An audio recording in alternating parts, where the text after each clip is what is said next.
Hello, everyone. Happy Sunday. Happy February 7th. Welcome to Dr. Iyabo's Tea Time show.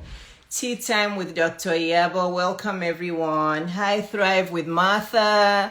Essentials by Edwina. Hi, Sparkle. Hi, Sparkle. Sparkle just did my hair for me. So yeah, Sparkle just came to my home to do my hair for me, and now she's on my live. You see how pretty I look, Sparkle? I'm sparkling because Sparkle did my hair for me. Thank you, Sparkle. If you're in Atlanta and you need a really good hairstylist, if you need a really good weave person or just someone to come and style your hair at home, you need to get in touch with Sparkle the stylist. You can DM me and I can give you her number, but she's very, very good because sometimes I just can't figure out my own hair. I wear a lot of weaves and sometimes you saw me this morning, I had my scarf on because I just couldn't figure out my hair. That's one of the things I'm not good at, guys. I can manage my makeup, but my hair, I can't really manage it really well. So welcome, everybody. Wow, I'm so glad many of you are tuning in this morning. There's already a lot of you on here. Thank you so much for joining. So I'm waiting for Renee. Renee, I hope I'm pronouncing your name right. I think you've joined. Renee, I think you're already on the live. Let's dive in. Please request to join my live because, look, I have a long list of questions for you, Renee. So we might as well start. Sparkle, thank you so much. So we might as well start, Renee, because I have a long list of relationship questions for you. So if you're on, hello from Abuja.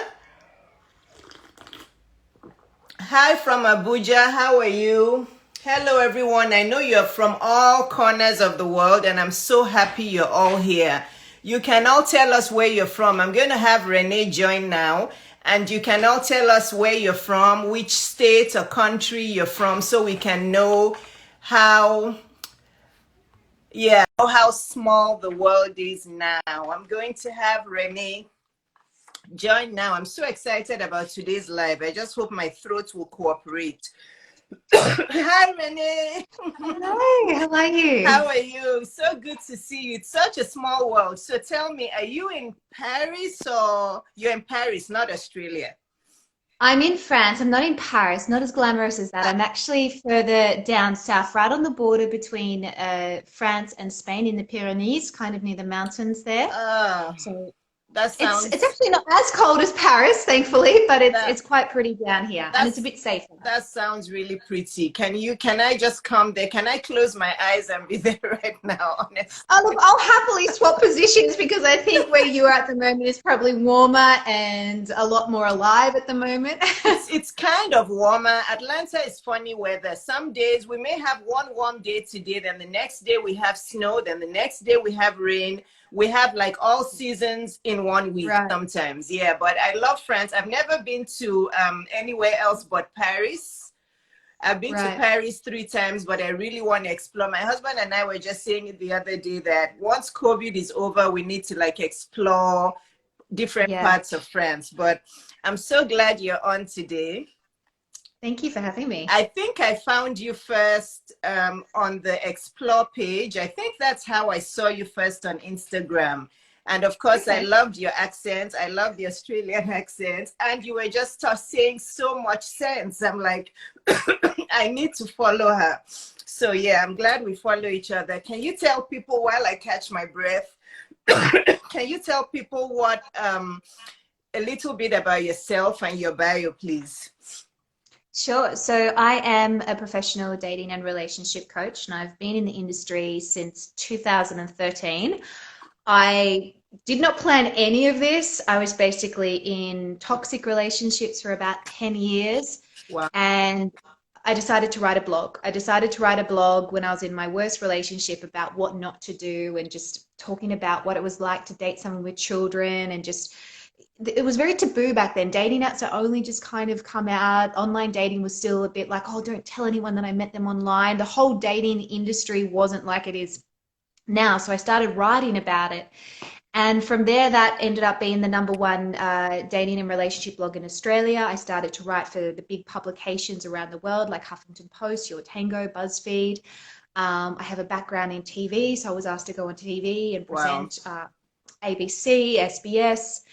And then from there, I basically was approached to do coaching, and I have clients all around the world now. I have 92,000 subscribers on my YouTube. I've curated programs Mhm. that have literally changed lives, which is most important to me Yes. than anything else. And this is what I do now. My heart behind this is to be able to bring love education to people, especially women. I have a heart for women, Yeah. and to be able to make love education mandatory in school. So we're raising up the next generation to be savvy on how to actually set yourself up for an amazing love life. Wow. You see, this is why I love you. That is wonderful. So let me tell you, on this live, you have people from all over the world. There's people from Nigeria, that's where I'm from originally. There's people from the States and some from South Africa and I believe Ghana. So you have the United Nations listening to you. So that's wonderful. Before we dive in, I really want people to know how they can find you. Of course, they know how to find you on Instagram. Your YouTube is your name, right? Yeah, it's really simple. I just keep my name for everything. So Good. if you, it's Facebook, Instagram, YouTube, it's just all the same. It's just my name, Renee Slansky. Good. I just subscribed to your YouTube and I watched a few videos. I'm going to binge on some more this evening. So I really want, as you know, you probably know what I do as well. I'm a business and lifestyle coach, but my Mm, platform really is just to help women figure out their money affairs and their love mm, affairs.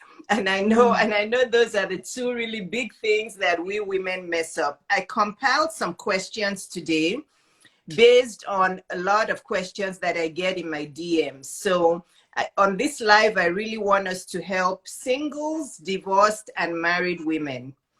Great. So and I want us to dive in because 1 hour goes by fast. So my first set of questions are basically for the single and divorced women.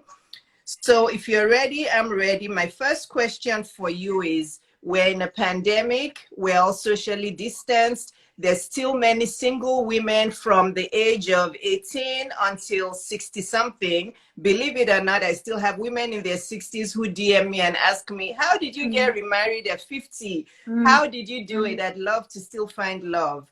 So how mm. can people find good men? Well, I guess the heterosexual ones. I'm not trying to, so again, how can Yeah, women find good men in a space of the pandemic where we're not mm, going anywhere? Where can they find good men? yeah. You know what? It's really interesting because I think we've built this conviction that because we're in an unprecedented situation, therefore we're limited in love.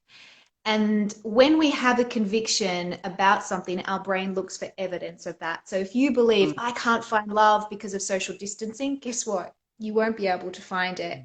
And funny enough, I've actually had more clients last year when the whole 2020 schmozzle happened find love that year than any other year that I've been coaching for the last 5 years. And it just goes to show that we may be limited to some degree by our circumstances. However, the true limit is our mind.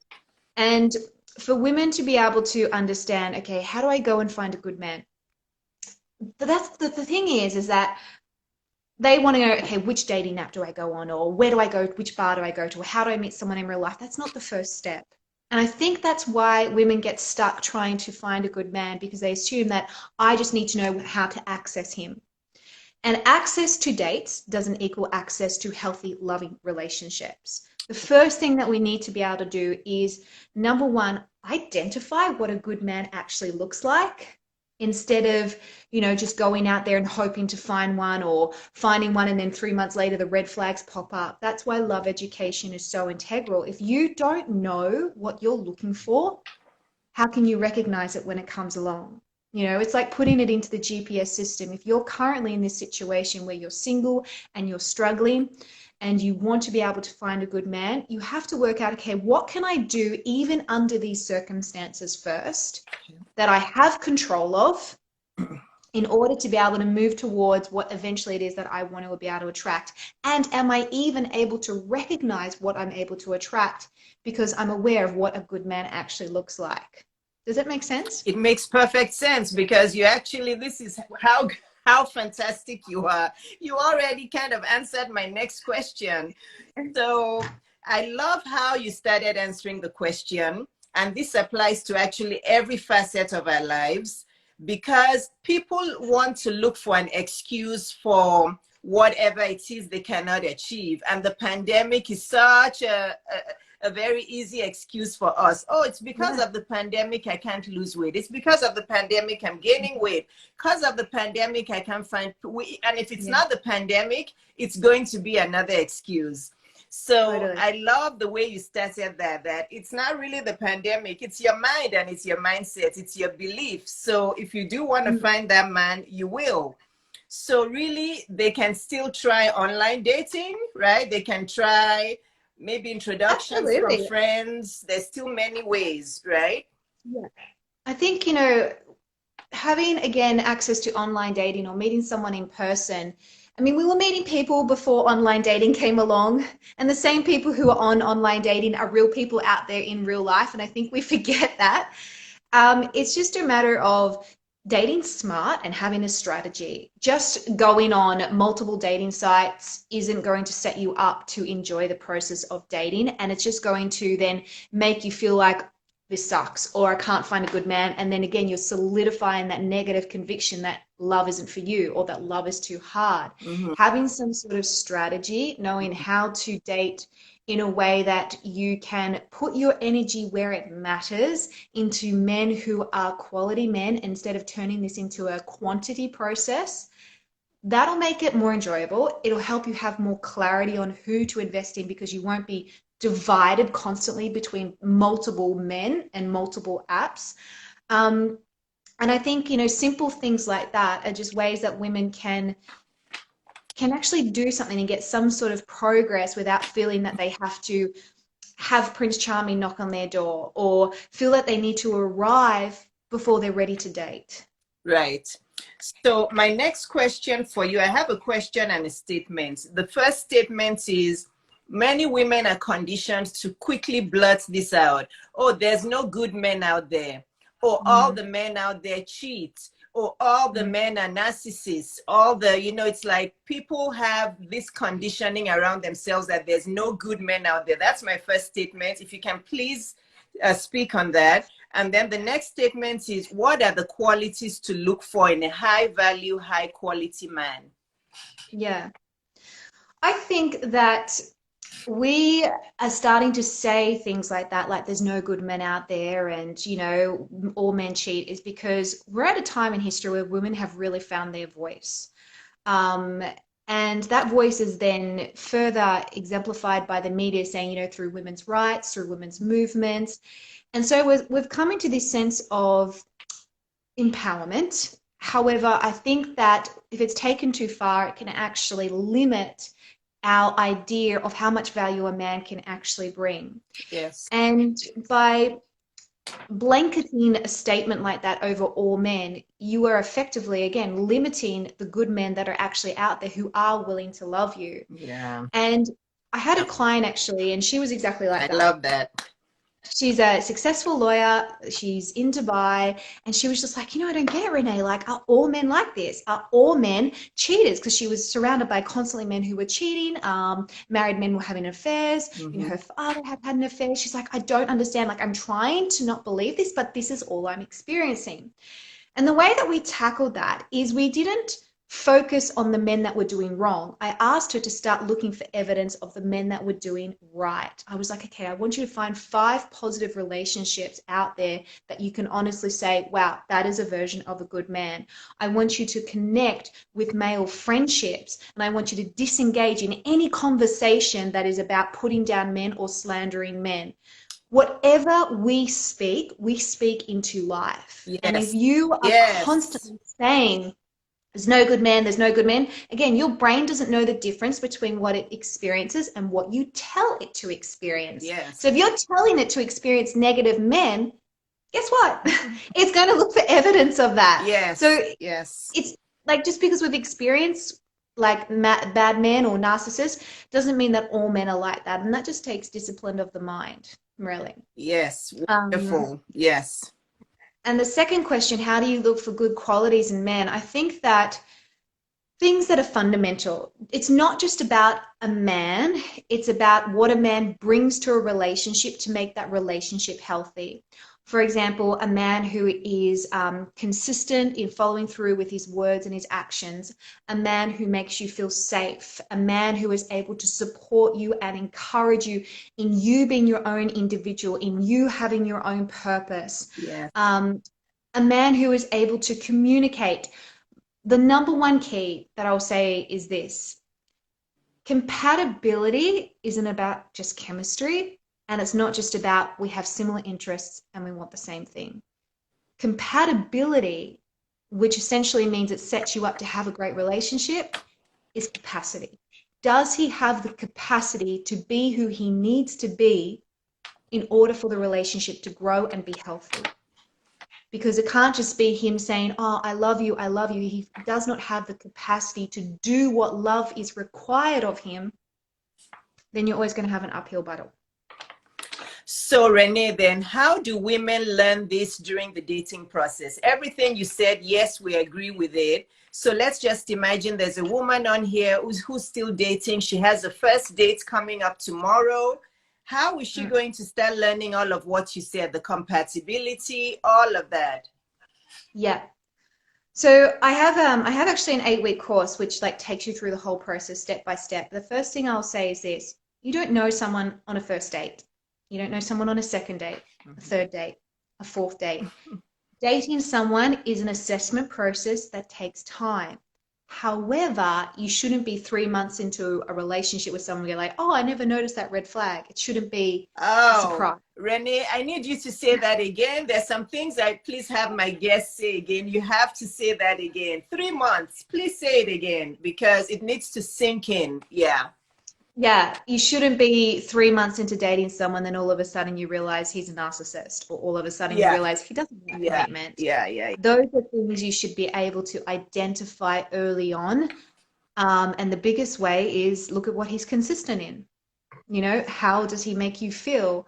What does he consistently do? A big thing that I always say to all my followers, and it's a little secret for you girls out there: a man reveals his truth in his jokes. So whatever he jokes about is usually an indication of what he's thinking. If he's Yeah. joking about sex, guess what? He wants sex. If he's joking about a woman's weight, guess what? That matters to him. If he's joking about, oh, I'm never going to get anywhere, oh, I never want to get married, oh, I'll never have kids, guess what?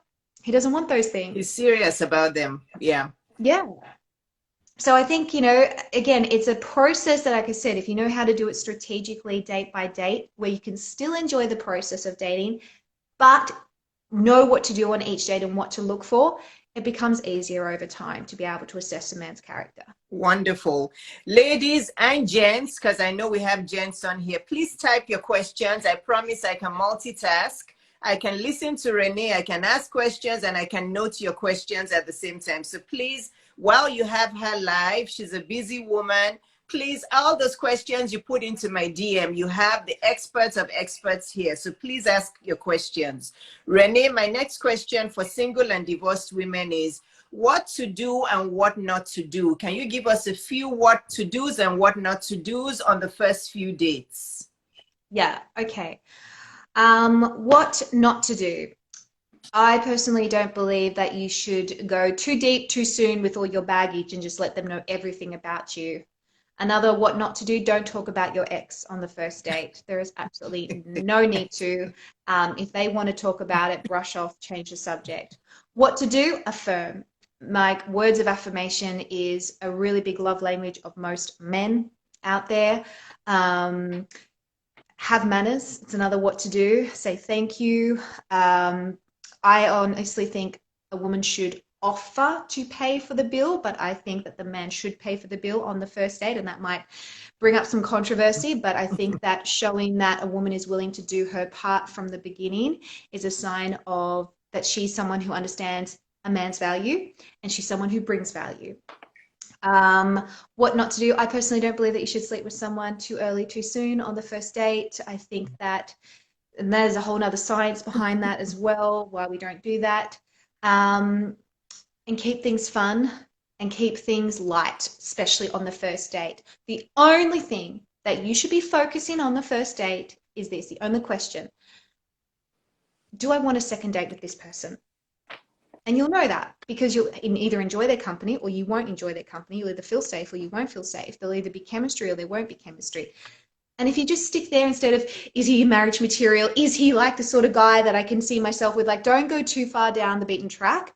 Just stick to, do I want to have a second date with this guy? That's all you need to focus on the first date. Very good. That is really important because too many women are already married by the end of their first dates. They're already, no, honestly. I was that woman. I was that woman. Seriously. I've been there too. We've all been there. We've all been there. Trust me, I did that too. And I did chase a few men away and I'm thinking, oh, wow, he's handsome. Oh, and then it shows, and we women, we fall in love too quickly. We're too eager too quickly, and it just turns men away. So yes, so I wanted to ask you something. What about if you're divorced and on your first or second or third date, the guy is wanting to find out what was the cause for your divorce? How do you handle that? Because some guys, with me, when I started dating, that was a question I noticed they were trying to find out in a sneaky way. Yeah. I think that's fair enough. I think that revealing parts about you is okay because that's how you get to know someone. It just needs to be done in stages. For example, if a guy asks you on your third date, why did your marriage break down? You're not going to go and give him a 3-part essay that is completely showing every vulnerable side of you and break down in tears because that's not appropriate. You might say something like, well, after 20 years of marriage with my ex-husband, we realized that we were no longer in love. And so we just parted ways. Try and keep it simple and try and keep it down to one sentence. A sentence that is honest, but a sentence that doesn't necessarily go into too much detail if you're not prepared to do that straight away. I think getting vulnerable with someone is obviously, again, important. However, let's just pace it out over time because as we start to reveal ourselves about someone, we want to make sure that we feel safe to do that and that they've earned that right to know that private part about our life as well.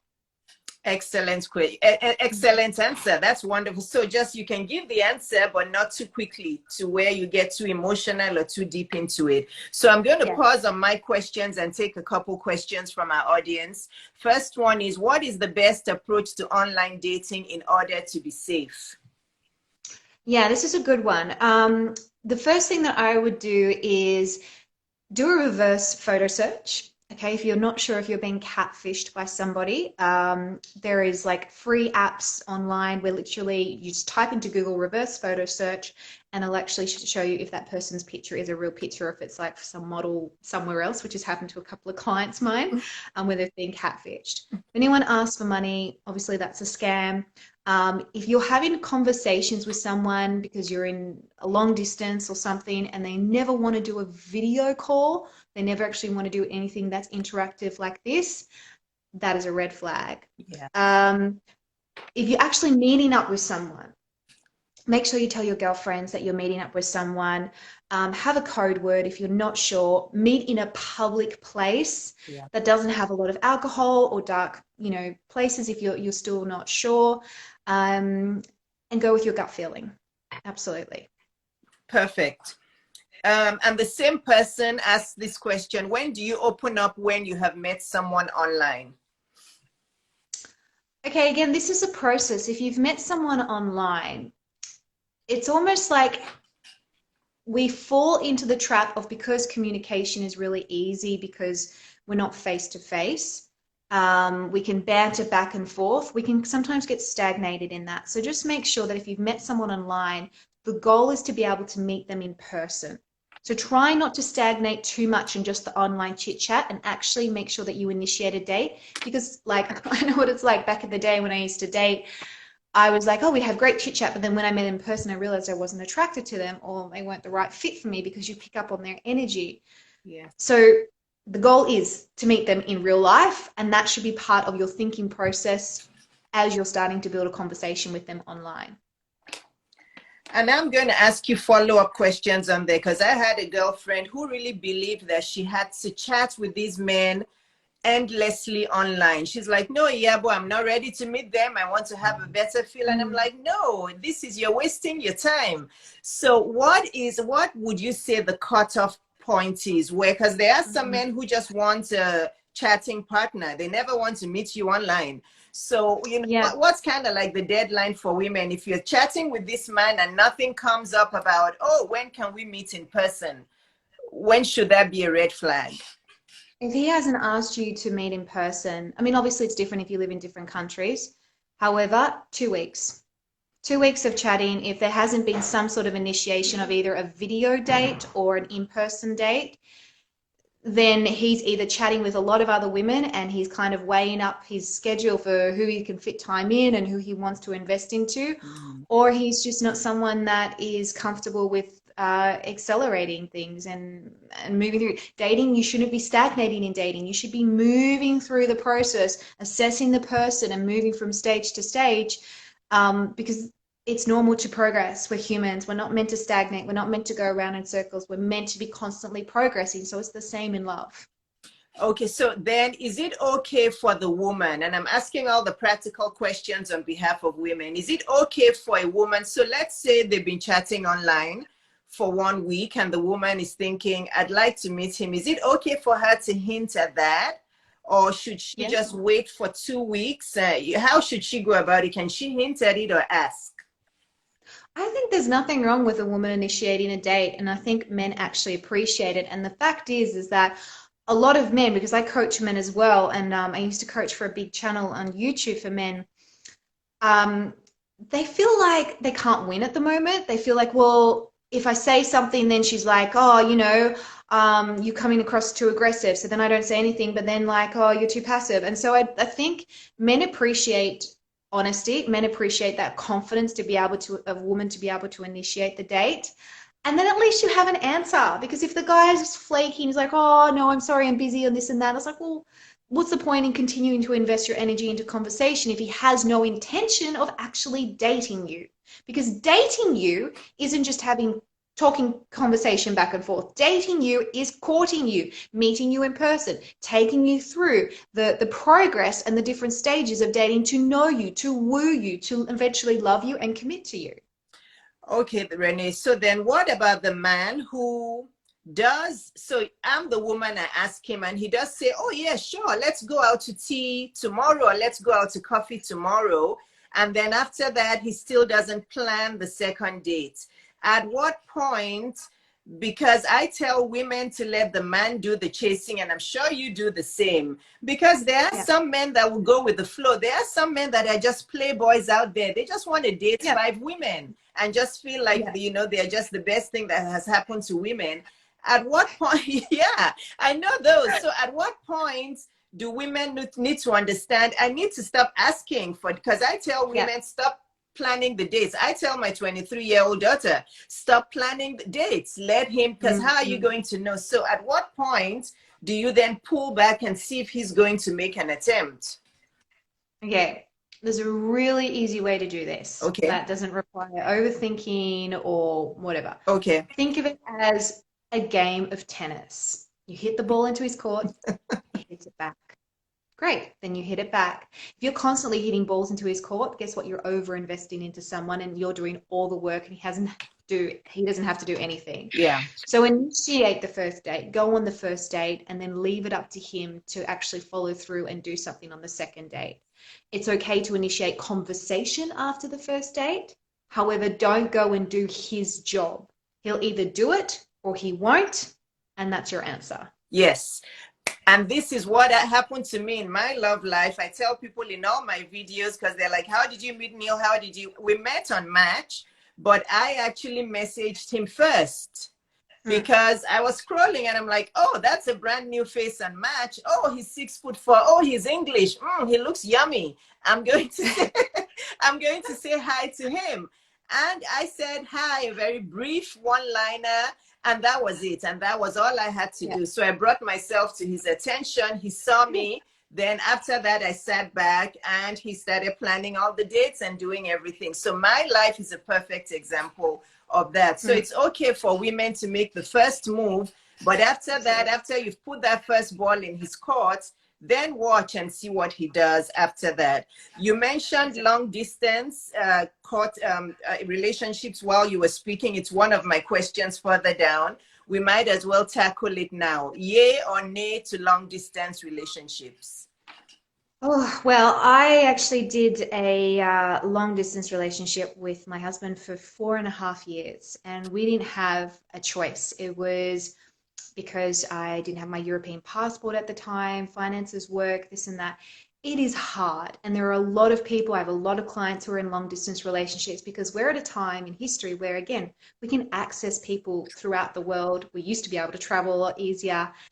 And it's just something that has become normal. Just be aware that long distance relationships, if you're choosing to get into one, there is going to be more pressure. It's going to be harder, and communication needs to be able to evolve over that time. I think long distance relationships, again, need to have the goal of how do we get to be in the same country or the same place eventually together so we don't continue this battle. I think, there's a lot of long distance relationships that break down, that break up, because you're on this constant roller coaster of I see them, and then it's like you grieve them when you can't be with them again. But then you see them, and you're constantly questioning, your feelings, the honesty of your relationship, everything. But it's not impossible. And I'm testimony that it can work out. And I've got lots of other people who've been in long distance relationships and make it work. At the end of the day, whether you're in a long distance or a normal relationship, you've got to do what is necessary, not what you feel. It's our choices that make relationships strong, not our feelings. Very good. And I do want to chime in now to this new thing where people before the pandemic, I don't know if it cuts across a lot of cultures, but I know in my Nigerian culture, there was starting to be a lot of marriages that were just complacent with the wife in one continent, the husband in another continent. Why? Because, oh, that's the only place he can get a job. I want you to talk to this again. I don't know how common it is in other cultures, but I don't like that idea. You might as well be single if you're going to permanently live in different continents. It's not like you're in North Carolina and Atlanta and you can see each other frequently. So, and a lot of young Nigerian women are also buying into that. And I don't think it's a very good culture for marriage and for kids. What do you think about that? Yeah. No, it's true. And I see that, and I get a lot of followers email me like they're in similar situations like that.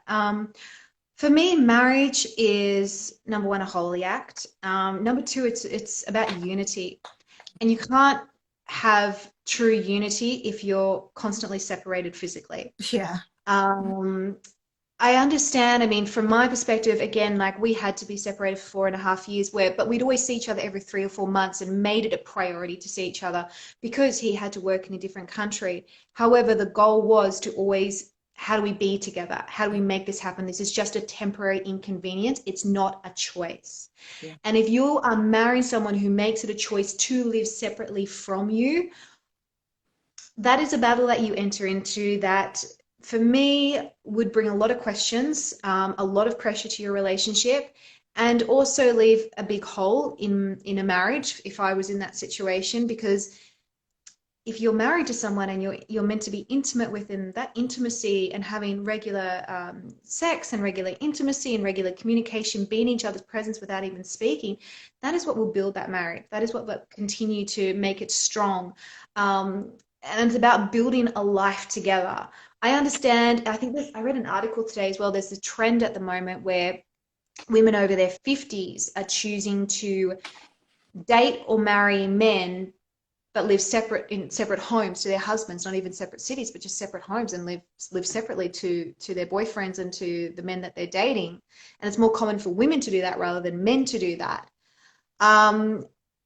And obviously, I'm not in that age bracket and I can't comment on that. However, I personally believe that if you're choosing to build something with someone, there has to be some sort of physical unity in that, where you're together Yes. and you're doing life together. It's not about what's convenient. And I think that's the problem. Everyone's just making decisions based on what's convenient for them instead of actually what is right for the marriage.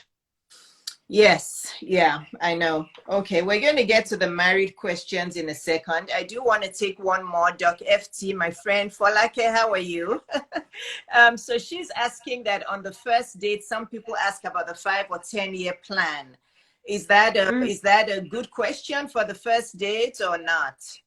That what's the man's 5 or 10-year plan? Yeah, I think I'd stick to 5. I wouldn't go 10. I think 10 is a little bit too extreme. And I would do it in a really casual sort of manner. So as you're having some sort of rapport, chatting back and forth, don't go straight into that because it sounds like an interview question. First, asking questions that are simple and easy. And there are actually strategic questions to ask that reveal more about his personality. For example, are you close to your family? It sounds like a simple question, but that question is actually going to reveal if he has family issues, mother issues, dad issues, any sort of conflict. Is he into family?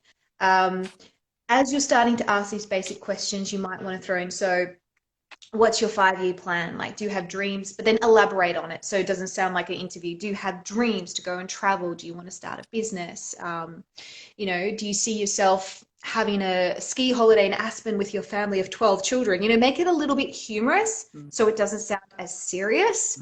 And that way he'll be more relaxed with being able to answer it. Yes, that's wonderful. Okay, I have different things coming to my brain. I like this last question somebody just asked because I also have to answer that to women, and I was also in that kind of push and pull. So when is it too quick or too slow to respond back? Yeah, because a lot of people battle with this. It's in so many relationship books. So he texts you, you shouldn't text him back that second. You shouldn't. What's the correct answer to this? Yeah. Yeah, I think this is the whole, there was the rule book that came out that was like, you need to wait 3 hours before you text him back. Yeah. That's exhausting. Like, who's got time and who wants to put their life on hold to then time when they should message someone back? Dating should be a process where you feel you can be the best version of your authentic self, and that will determine whether or not that person is actually going to be able to match you. Don't drop everything just to text him back. If you're in the middle of a work meeting and you can't text back, then finish what you're doing. Yes. However, it's not necessarily the timing of the text, it's more about what you actually text. That's actually what matters more than the actual timing. And I think everyone gets so focused on the timing that they forget that, hang on a second, is about what you actually say that determines his reaction to that text. Right.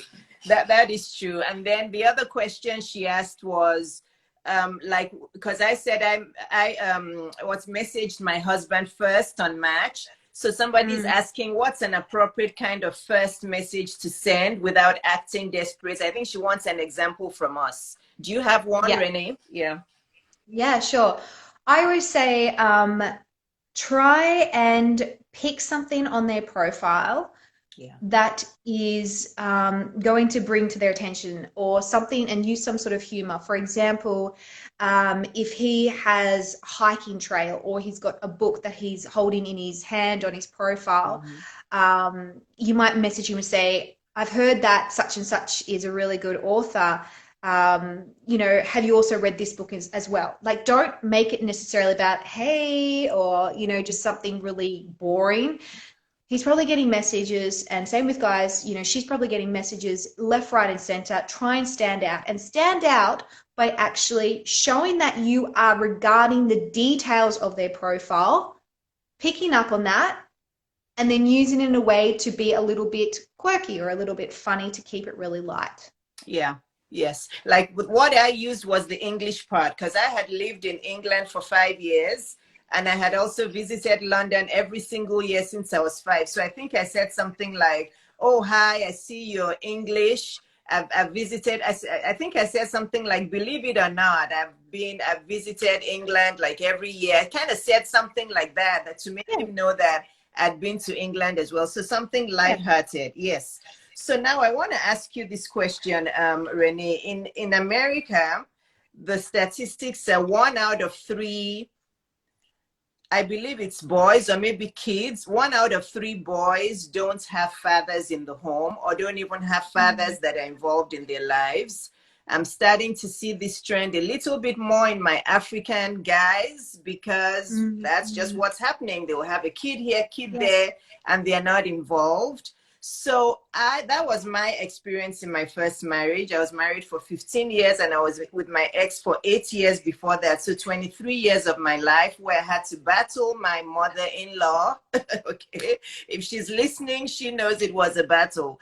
But so that's why now for me, I've seen, because people actually did point that out to me, believe it or not, even when I was 16 or 17, that was a red flag and I didn't listen. And lo and behold, that's what even happened, led to the demise of my relationship. So now I've seen that it's probably not very wise. Again, I feel sorry for those boys who don't have father figures, but I just released a YouTube video the other day telling women that if this one thing is missing in your man, be careful because you may find yourself battling that woman for a long time. So I mentioned it as father figure, that if you're dating a man who doesn't have a father figure, it doesn't have to be a biological dad. It could be an uncle, somebody, not some actor who is online, who is not in their life, but somebody who they can actually look up to. Be careful and just, not that you should leave the guy, but tread that carefully and make sure that he's not super attached to his mother in his life. So I want you to comment on this because I see it a lot in the Black culture in America. So many boys without fathers, and I'm starting to see it now in my African culture. So is that something? What are your thoughts on men who don't have father figures and have this mother who is like completely hyper focused on them? Because that was my problem. Yeah. I think that we can't necessarily ride men off just because they've had a broken childhood. I think because there are good men out there, who've gone through brokenness. For example, my husband, whose father isn't in his life, and he's still an incredible man. What I think we should be focusing on is not necessarily their past, although we should take that into consideration, but how they're handling their present. Are they someone who has actually healed through that trauma? Are they someone that has stepped into that mature, emotional adulthoodness that they need to have in order to be able to be a good partner? I know certain people that do have both parents in their life, but, the parents are toxic in their own way. So I think, as long as the person that you're dating is presently able to handle what has happened in the past and bring the healthy fundamental qualities to a relationship, and a part of that is absolutely knowing how to have boundaries with parents, whether it's an absent father or a toxic father or a mother who is too full on. For ladies out there, and I've had clients who, unfortunately, their marriages have broken down because the mother-in-law has been never accepting. Those are things that you need to be aware of. You can't just go into a relationship and just be like, oh, it's all just going to work out magically. But don't necessarily make the mother-in-law the one that you feel that you have to change. Make it more about, okay, how does my partner or how does my husband handle his mother-in-law? And how does he actually respect me in the process? Because if he's putting the mother before you, then that is a major red flag. However, is he putting you before the mother, then you have the possibility for that relationship to be quite healthy and to work out regardless. Yes. So, and I absolutely understand that. Of course, if I was to live my life again, I would know that then. But I feel that the younger you are, the harder it is for you to note those things. So, So which brings me to one of the questions I have on here, that and you brought up that in the beginning about introducing this into schools, and I thought that was fantastic. I do hope you're successful with that. And if you are, I want to be one of those people teaching in those schools. So let me know. It's fantastic, because I think that's actually the answer to the question I wanted to ask you, that how do we, I have a 17 and a 23 year, I have 17 and 23-year-old daughters. you know, at that age, you're still quite naive. And there are many people who meet their sweethearts and their husband to be at 16 or 17, like me. Mm, And mm, it's very hard to have all those life lessons, because I know you're saying, how does the husband relate to the mom? You can watch that. But unfortunately, a lot of those moms, mm, not all, mm. they're very good actresses. They will Yeah, they will yeah, pretend until you're actually married. That was my situation. She was the sweetest person yeah, until we yeah. said our vows, and then that was when it was like, oh yeah. So, and I think that's probably going to be your answer, that we introduce it into schools, because how do you educate a 17, 18, 19-year-old on all of this relationship advice when they haven't even lived life? Exactly, and that's why love education, I believe, should be fundamental before Yeah. even sex education. I mean, the youngest client I've had do one of my courses or proper coaching was 19 years old, Mm-hmm. and she came to me and she's like, I want to set myself up. I don't want to. I've seen what happens with women in their 30s and 40s and 50s. I don't want to be going into my 20s and fumbling my way through dating and getting my heart broken several times. And the amount of women who've come to me and said, I wish I knew this when I was younger. I wish I knew this 10 years ago. I wish this was taught to me. And it's not. And you're not even taught by your parents. Basically, you're learning as you're going. And if you have negative experience because your parents, it's a generational cycle, essentially. Yeah. Their parents weren't able to teach it, and then they've just repeated and repeated. And that's why I think if we want to bring change into the world of self-love, self-respect, boundaries, healthy, thriving marriages, we need to break that generational cycle, and it starts with our children. I know that it's something that I'll be teaching my children, love education. And we can't necessarily teach them how to experience life or how to react to life, but we can set them up with wisdom. And with wisdom comes also consequences. With wisdom comes boundaries. And I think that's what we should be focusing on for the younger generation.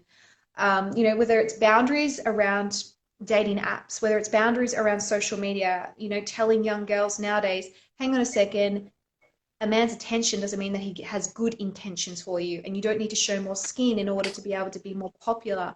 It's a whole lot of things. Love education isn't just about knowing how to love properly. Is Renee stuck? I think Renee is stuck. Can you guys see Renee? I don't see her. She has that circle going around. You guys know that circle. Can you hear me? If you can hear me, can you guys tell us what's going on? Of course, the internet will always do something, right? So if you guys can hear me, can you say yes? Because I cannot. Renee is like stuck. Oh, Renee's gone. Okay, hopefully she will log back on. Yeah, thank you guys. So if you have any more questions, type them here. I still have about 4 questions for Renee. I don't know if we're going to be able to cover everything, but I'm sure she'll come back on. Okay, I'm really enjoying this. You see what I said, that you should not miss this. She's so good. You guys have to go and follow her. Thank you. Thank you. You guys have to follow her. She's full of knowledge. Renee is just wonderful. And thank you all for joining. Hopefully she will come back on. It's probably her internet. Yes, she is a very, very knowledgeable and sweet woman.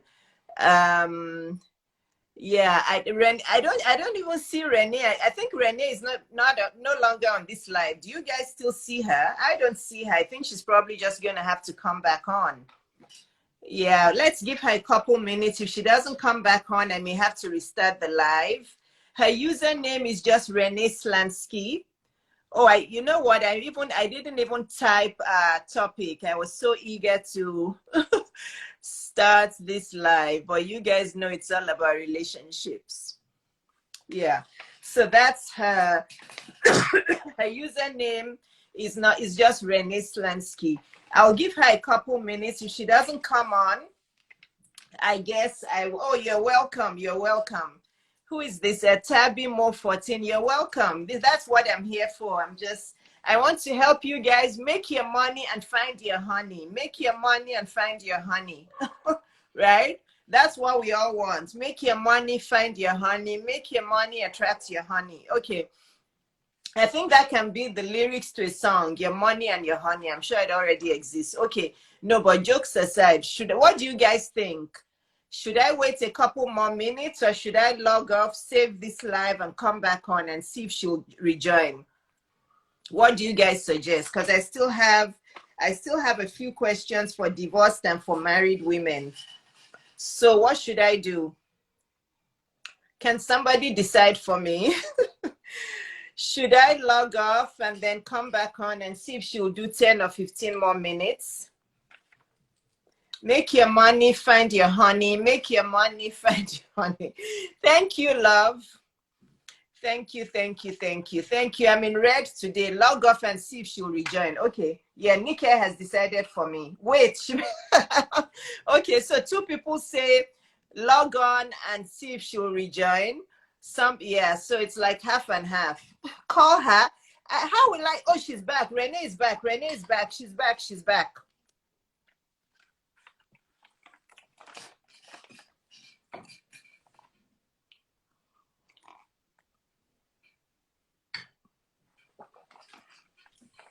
Sorry, That's okay. my internet just stopped. I was like, okay. Yeah, I know we were all hoping you were going to come back, but now we have 5 minutes short. So how are we going to deal with this, Renee? If after we're done with the 1 hour, do you think you can come back for like 10 minutes? I probably can't just because I've got my brother-in-law here and I've got to make them dinner. Okay, that's fine. So I'm going to go into the questions really quickly because I want to ask questions for divorced women. So for divorced women, when is it okay to start dating again? Okay, I think that when you have processed the main part of the divorce, which is not just the logistics so that you're not put under pressure and you're constantly thinking about that when you go on a date, but also the emotional part. Maybe you need to grieve that relationship. Maybe you need that time to kind of regain your own identity outside of your marriage.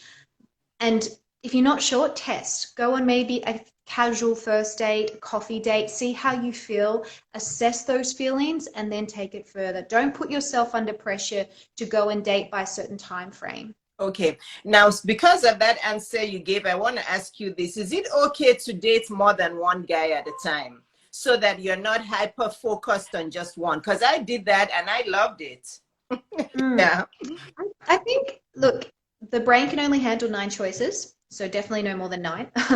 I think that it's okay to go on dates. Let's just differentiate between dating someone and going on dates. Yeah. Going on dates is having a coffee with them and then seeing how you feel afterwards. Dating someone is someone that you're investing into consistently. I don't think that it's wise to invest into several men consistently at the same time because you won't know the full potential of that person. Okay, so you can just go on casual dating because some women have stopped dating for so long that I give them that advice. Some divorced women will say, you know what, I tried dating, I didn't find anyone, so I've given up, but now you give me hope because you got remarried at 50. And so I tell them, I'm like, when you first start dating, don't get hyper focused on one man. You can just date them casually. Don't go home with them. Don't let them come to your home. No sex. So is that okay? That's okay to do, right? Yeah. Yeah. Okay. Absolutely. Now going into the married women, I do want to help my married women as well because unfortunately, Renee, I'm sure you know there are many unhappy marriages out there. It's unfortunate. Many couples are not having sex, which is unfortunate. How can married women spice up their marriages again? That is in a marriage that is still healthy. Yeah. How can they spice it up? Okay. A simple way to do that is think about what you did in the beginning when you first started dating your husband before he became your husband. What did you do? You paid probably extra special attention to his needs, to the way that you looked, to doing little things to communicate, that you care for him. You looked after your appearance. You put more time and effort into listening instead of just demanding. The reason why marriages break down is because we stop doing the things that we did in the beginning when we're first trying to win that person over. So it's the saying that you've probably heard: husbands never stop dating your wife. Wives never stop trying to win over your husband. It's the same thing. We Mhm. just need to start that again. If you're finding that your marriage is at a point where there's conflict, or indifference. Indifference is the big killer here. Indifference is where you just don't care anymore. They say the opposite to love is not hate, but indifference. I like that. So now, why do you think there's so many sexless marriages? I think that we get into a routine, and that routine becomes convenient and easy, where we don't necessarily feel that we need to be constantly intimate with our husband because we're with them all the time. Mm. And we forget the benefits of intimacy. We make sex about sex, where sex should actually be Mm. about intimacy. And we confuse the two. Intimacy is what is going to continue to build that bond between you chemically. It's what's going to build that bond spiritually, emotionally. And again, like I was saying, we can't just base our marriage off how we feel. It has to be off, what are the choices that are going to make it strong. I'm just letting my battery's on 5%, so I Uh-oh. might be like disappearing again.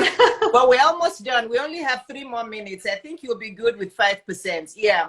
So my last question actually then is for the other group of married women who are in dead-end marriages. Marriages Mm, where they've tried counseling, or the husband doesn't even want to go to counseling. They're sleeping in separate bedrooms. One is cheating or the other is cheating. What do they, because I'm telling you, there's tons of those out there. I get messages from them and I'm yeah, like, you're not yeah. a tree, just leave. That's what I tell them. Because they say they've tried everything. And I'm like, if you've tried Mm, everything mm, and your marriage still is bad, then, but what do you say? mm, mm. There needs to be a consequence for a behavior. And if you are constantly staying with someone who's neglecting you, then you're not giving them a consequence for that behavior. So whether you want to trial separation so they actually understand that you're serious, that you're not going to put up with being neglected or being stagnant, then that is at least some sort of progress. And I think often we're just waiting for a sign, or we're waiting for the clarity to arrive. But clarity often comes after we take the first step of action. So I think in that instance, really, I think obviously there's the power of prayer, but there's also the power of action. And some action needs to be taken in order to be able to break that rhythm. Yes, I like that. The trial separation, again, trial separation has to be for a limited period, I tell people, because some Absolutely. people separate and they just stay separated, but then you're not divorced. And then the man Yeah. starts to have relationships, but the woman wants to keep herself because she's still married. So if you're going to do a trial separation, make sure it's for a short period and then act after. Are you going back after that, or are you going to Yeah. get a divorce? Renee, Yeah. we love you. Honestly, we really do. Many people love you here. I may actually refer my daughters to you for relationship help. Like to Uh, prepare them on. Do you do yeah. that? Do you counsel 17 and 23-year Yeah. olds? No, Yeah. honestly, I really Honestly, I no, love, I do. yeah. I do. And I'm saying like the younger that we can get them, I mean, sometimes I have 13 and 14-year-olds reach out to me, Yeah. it just goes to show that No, they're hungry honestly, for I love it. your aura. I just love your simplicity. And yeah, so I may do that just for them to get, especially my 23-year-old, but also my 17-year-old, because she Mm, hasn't dated anybody. But before she goes to college, I want her to learn from somebody who isn't me. And I think that yes. person is you. So I'm going to reach out to you for your prices. Thank you Yeah. very much. Thank you so My much. We pleasure. love you and we will be following you on all your platforms. Thank you. We really Thank you so appreciate much you. for having me. Thank you. Thank You're you. welcome. Bye bye, Bye. everyone. I saw that last question. I saw it and I'm going to DM you, or I'll just do that on a YouTube video because we have to leave. Bye, everyone. Take care. This will be on my YouTube channel, the replay. Bye bye. Thanks, Renee. Bye bye.